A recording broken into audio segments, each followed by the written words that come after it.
درود شریف پڑھنے کی برکتیں۔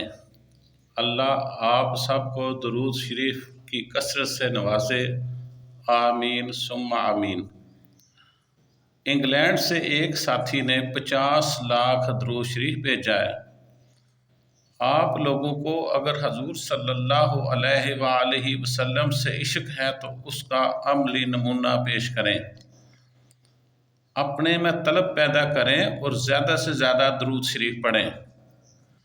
یاد رکھیں جو کچھ ہم کر رہے ہیں اس کا ہمیں دنیا میں نہیں پتہ چلے گا، ہمیں وہی آخرت میں پتہ چلے گا کہ اس کی قدر و قیمت کیا ہے۔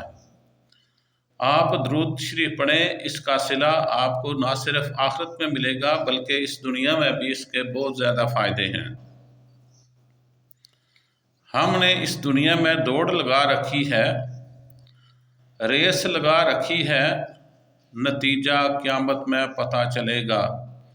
اس لیے میں آپ سے دوبارہ درخواست کرتا ہوں، مؤدبانہ گزارش کرتا ہوں کہ درود شریف زیادہ سے زیادہ پڑھیں۔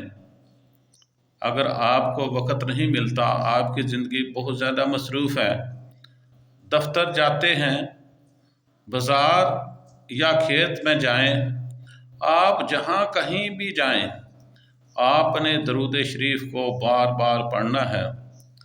راستے میں درود شریف پڑھتے رہیں، وضو کی کوئی قید نہیں۔ وضو ہو اگر تو وہ نور علی نور ہے، اگر آپ کا وضو نہیں تو آپ بغیر وضو بھی درود شریف کا ورد جاری رکھ سکتے ہیں، اس کے شریعت کے لحاظ سے ممنوع نہیں ہے۔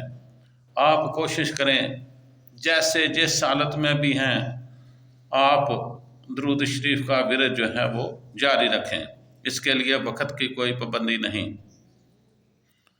یہ بڑا مصروف دور ہے، آپ بال بچوں سے الگ ہو کر تو تسبیح لے کر نہیں بیٹھ سکتے۔ اگر آپ بہت باہمت ہیں تو رات کو گھنٹہ 1.5 گھنٹہ درود پاک پڑھ لیں، تو درود پاک پڑھنے سے آپ کا بہت بڑا فائدہ ہوگا۔ دن کا وقت کیوں ضائع کریں، محفل میں بھی درود شریف جاری رکھیں۔ میری اپنی یہی کیفیت ہے کہ میں جب بھی اور جس وقت بھی مجھے فرصت ملتی ہے میں درود پاک جو ہے وہ پڑھتا رہتا ہوں۔ پروفیسر مکرم صاحب کی بھی یہی کیفیت ہے۔ مکرم صاحب جب محفل میں ہوتے ہیں تو دوسرے گپیں ہانکتے رہتے ہیں، یہ درود شریف پڑھ رہے ہوتے ہیں۔ یہ آسانی سے تو نہیں، محنت تو کرنا پڑتی ہے۔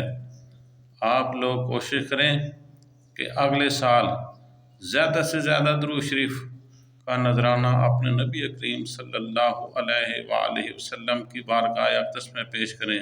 صلی اللہ علی محمد۔